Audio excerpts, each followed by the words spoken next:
Thank you. So before the first presentation, I would like to highlight the jurors, Dr. Abhijit Gangopadhyay, the Dean of Aegis School of Data Science and Cybersecurity, founding Dean of IIM Indore. We welcome you, sir. Thank you for joining.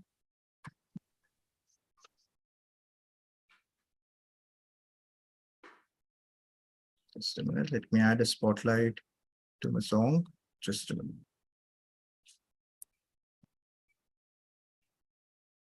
We have Ms. Ong So Kim, Associate Professor, Mechanical Engineering Department, College of Design and Engineering with NAUS, National University of Singapore. And she was, in 2012, she was the Fellow of International Academy for Production Engineering, CIRP, where she was the first from Asia region and fourth female in the world to be elected. Welcome you, ma'am. Thank you for joining.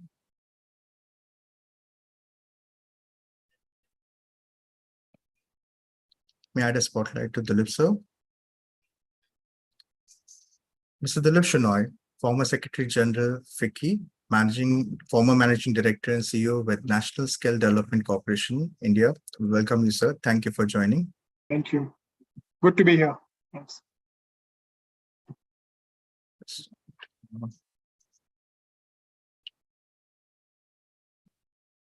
I'm adding a spotlight to Mr. Anil. Mr. Anil Joshi, Managing Partner with Unicorn India Venture. We welcome you, sir. Thank you for joining. Pleasure.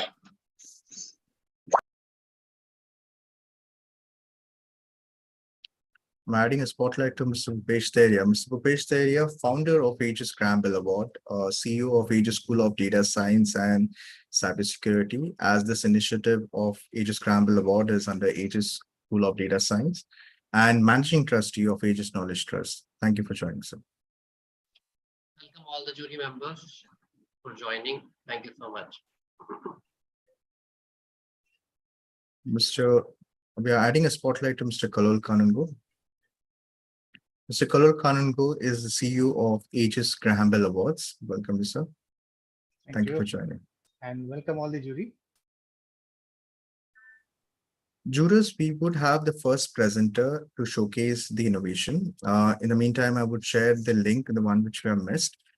We would share the link on your emails. We would have the first presenter from Travancore Analytics. Also to let you know, we would expect Dr. Manoj Kumar Patiria, Science and Engineering Research Council Head, Department of Science and Technology with Government of India. He would be joining. We are also expecting Ms. Namita Gupta from Head Inspire program. She would be also from Government of India. She would also be joining for the session. Considering the time, we would start with our first presentation. And let me share it. Just a minute. Let me admit the first presenter.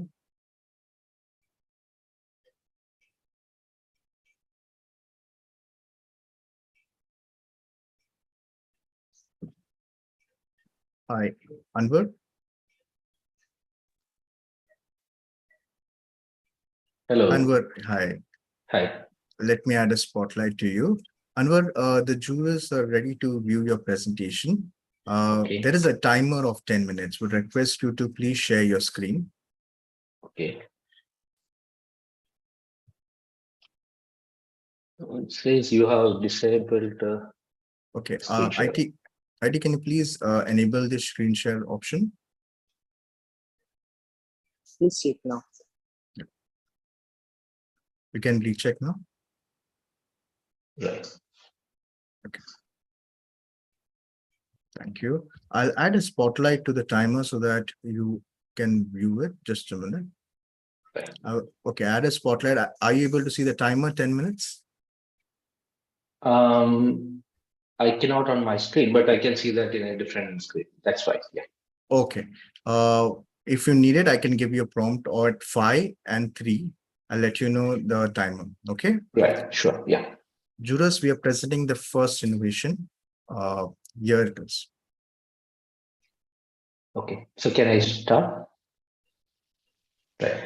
Hey, good morning, all. And first of all, thank you for giving me this opportunity to present our meta reality space into this great audience.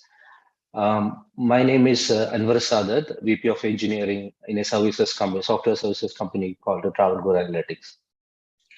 Today, I'll be talking about Metaverse, and I will showcase the platform that we have built to enable the Metaverse for small and medium industries.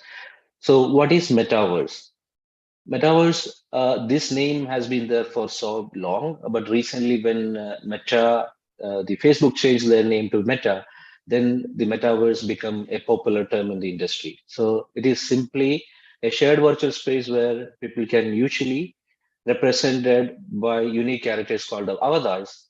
Then these avatars can interact with each others. It's a simple 2D version of 3D version of an internet. Right now, when I talk to you, we both are interacting through a 2D version of the internet. Like I'll not be able to see your avatars. I'll not able to interact with your avatars in a virtual world. Whatever that I see is a plain 2D screen. So metaverse is simply a 3D version of the internet. Then sorry about that. So what are the ingredients to build a metaverse? So how do somebody build a metaverse? So the ingredients are obviously there has to have a 3D space. It can be anything, a meeting room, a factory, a theater, or your office room or an operation theater, whatever that you see in your real world or an imaginary environment that you can create as a 3D model. That's a 3D space. That is the basic ingredient to build a metaverse. Now you will have to present yourself, your as a digital character. So that is called avatar. So avatar should be able to represent your interactions as well. When you move your hand, the avatar should move your hand. When you move in your virtual real space, your avatar should also move in your virtual space. So that is what avatar has to do. And now the interaction. So interaction can be anything. Gestures can be an interaction. Voice communication can be an interaction. Even if you grab something from your virtual world, that has to be an interaction. So interaction is required. Now transaction.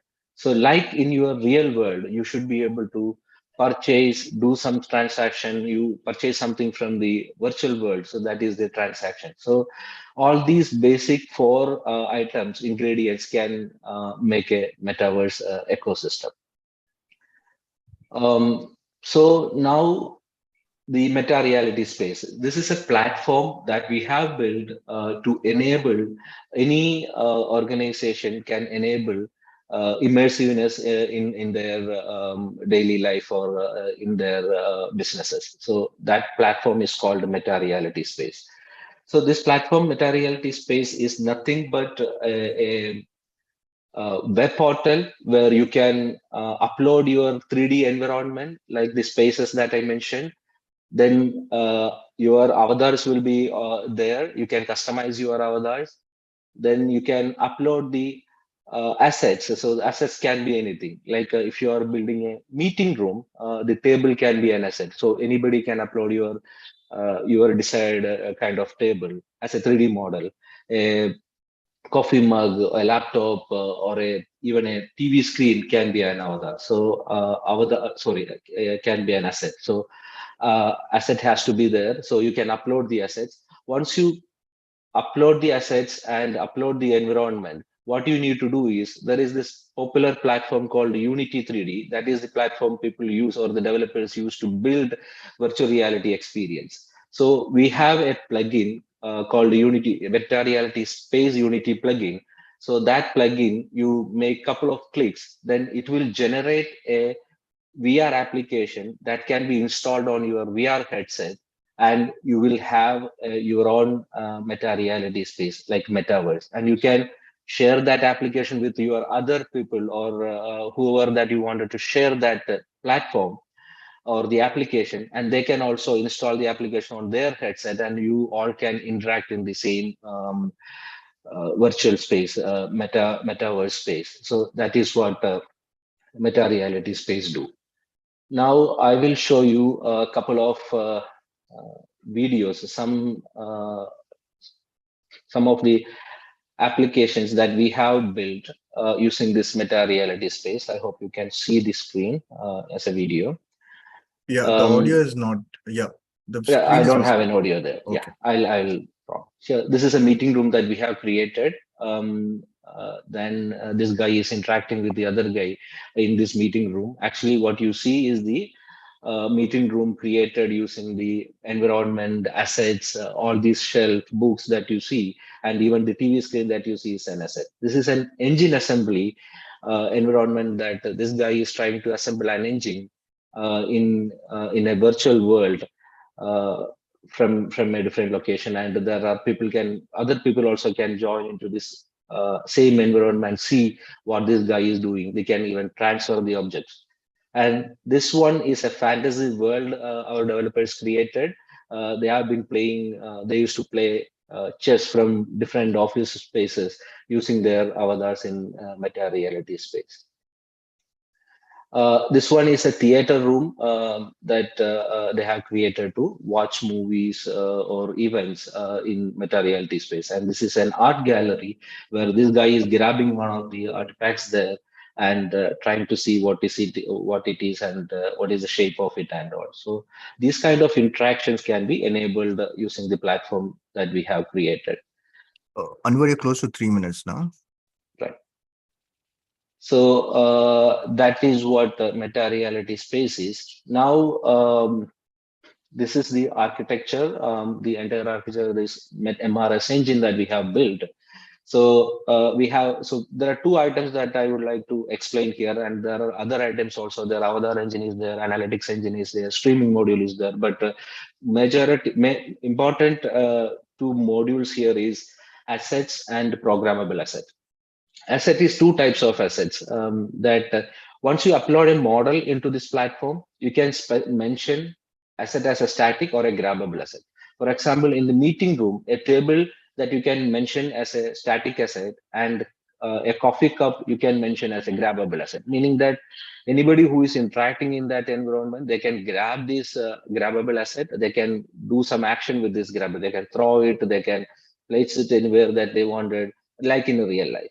And the programmable asset is a concept that we have created in which developers can create different types of asset. For example, if somebody wants to create a POS machine and give some real action, like in the real life, in that POS machine, they can create this as a programmable asset and publish this programmable asset in a marketplace. We haven't built that marketplace. We are still building that marketplace. That they can publish that asset in a marketplace, and anybody who is building this materiality experience, they can use that asset, programmable asset, in their materiality experience. So, for example, if I wanted to build a TV that plays a particular channel only, I can create that using my programming language and upload it as a programmable asset.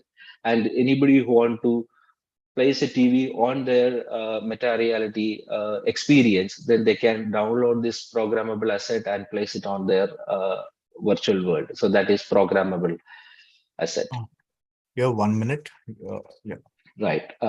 So these are some of the opportunities that we have seen, and 50% of the companies says that they are willing to adopt the metaverse into their business. And 2030, the markets thinks that the value will be 5 trillion in the market share. And already investment in 2022 investment is more than double than 2021. So these are some of the things that we have identified as an opportunity. And enabling digitalization, one of the impacts that this platform can make, like a small business, they don't have to go to these bigger names there, Meta, Nvidia, Amazon, Microsoft. They can use this platform. This is open, like not open source, but this is open. They can integrate it their own premises. They can install it on their own premises. They will have all kind of access to it. So small scale industries can use this platform. And the simulator training can be created. Students can put their wild ideas into test without wasting the resources using this kind of platform. I think that's my take. Thank you. Thank Can you. you, Yes. so nice presentation. Can you share more about your revenue model? So we are a services company. So if somebody wants us to build a meta reality space for their environment, so we will take it as a we have a subscription model. Also, we will take it as a project. So they can, because once you create the basic environment, they might need more functionalities to be added into it. So that can be a project. So have you gone live with your product, or it's still in development stage? Yeah, we have some customers that they are using it as a services company. As you know, I might not be able to name these customers. Are they Some paying of customer or they are on pilot? they are paying customer. They are paying customer. What kind of revenue you have made so far? I will not be able to share that information, but Revenue it's should not be a problem, right? It's $100,000, yeah, $100. yeah, hundreds, that range, 100,000 range. And where are you based? Our company, we have 3 offices. In India, we have 3 offices, and we have office in US and Canada as well. So we have inquiries from India, but the project that we have so far executed is from US. So where are you headquartered in India? Trivandrum, Kerala. Okay, thank you. Best of luck. So I have a specific question. So your primary business is you're trying to build a lot of assets which can be reused by a lot of people, right? The community, by paying you. Right. So the community can build their own assets and they can get paid on this. But that is a marketplace. That is one of the things that we are building right now. But right now, our idea is to make like, so if somebody wants to build a meta reality space or a metaverse thing, it is a huge amount of time that this developers require to build all these things. So what we are trying to build is reduce that time so you can quickly create a space there. So recently, I do have an example. Recently, one of the services company, they wanted to showcase the metaverse thing to their senior leadership. So they wanted us to build a meeting room. For us, that meeting room building took less than a day because we had this meeting room assets and we actually branded some of, or even everything that can be customized, like the poster that you put on a wall, so that can be customized using a web portal. You just change the image there and it will automatically reflect on the real-time reflect on this headset itself. So that kind of easiness will can be built into this platform. Like that is the reason why we build this platform. So I have another small question. So because you have some paying customers, so where do you see the early adopters? Which kind of companies are the early adopters of metaverse? Training companies, like this companies, they build they wanted to build the training, so they wanted to give the training to their employees. These are the things, and we have banks who have approached to give this experience to their customers as well, but the majority of our inquiries are, or the customers are from the training sector. Training sector. Okay. Thank you. Hi, thank you for your presentation. And Thank you. I have a question because you mentioned that you want to use it for training. And a lot of time in training and learning, we talk about pedagogy. So in your innovation here, how is pedagogy being taken care of or considered? And how do you ensure the correctness of a training? Because you can provide an immersed environment, but you may not be training them correctly in what is needed in the actual workplace. Can you give me your comments? Sure. So there are two types of training. The training that required very precise interactions. Like so, for that there are the equipments that can interact with this headset. Very precise equipment that we can interact with this headset. All the videos that I have shown there using hand as a gesture. But that is not very accurate because that uses the machine learning to identify your hand position and all. But there is this controller that comes with this headset that is little more precise. But for the medical kind of training, they need very precise interactions. Like I need to be very precise when I operate someone, right? So those kind of things, there are equipments that can interact with the headset. So the platform builds the basic infrastructure, and above that, you can add the SDKs of those components or the controllers and to give a very precise interaction. And one of the video that I have shown, or I don't know whether it was there in that. So there is a forklift simulation that we have built for one of our customers. So the forklift that doesn't need very precise, but you can use the steering controllers, pedals to give that kind of build that kind of training. So that doesn't require more precise things. So this is how this platform helps. As an add-on question, do you track the progress of the trainee? How do you track the progress? So someone Right. goes through the training, the Right. tracking of it. Correct. So there are different scenarios that you can build inside the training. For example, again, this forklift training. So we have built some scenarios. Using these scenarios, the software will automatically check whether the user is following the scenario. So one example, very simple example is when you start operating a forklift, you will have to press the horn first. If you don't do that, it's a failure. So we can track those kind of things. We can see whether user press the horn of the forklift before they actually move the forklift. So this kind of we are definitely tracking it. And the analytics module that is already there, that will observe, that will collect the data where these people are looking at. If you are building a marketplace like a shopping mall or a retail shop, where the shop owner is mainly interested in that, where my users are looking at, is that are they looking at a particular product.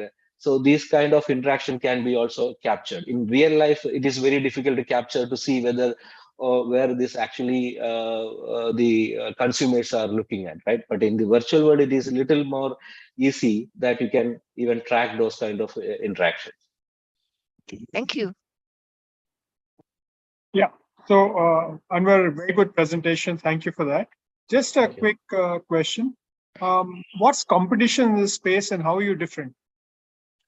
Right. When we started this, we couldn't find any competition. But everybody experience this platform. They say that how you are different from Meta. So Meta is, we consider Meta like the Facebook's ecosystem as a competition there.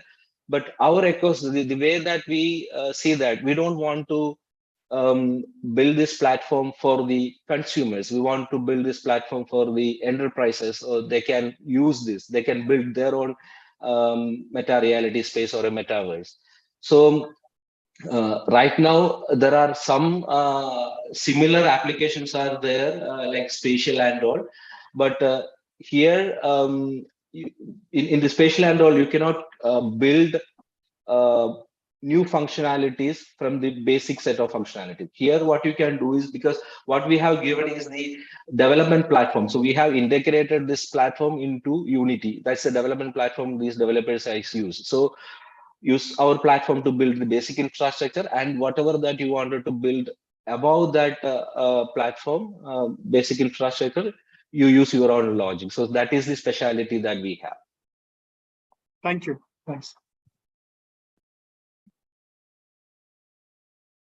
Exploring the It's a last question. wonderful initiative.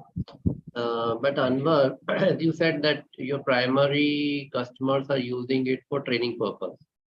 Training space So for far. AR, VR is already overcrowded.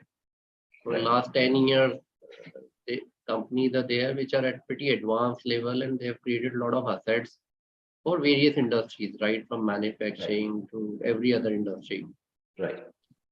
So I really don't know whether you will be able to really make a headway in that area of training segment, because pretty mature Right. players are there, and they have created their own classes without AR, VR headsets. They can really conduct training. Right.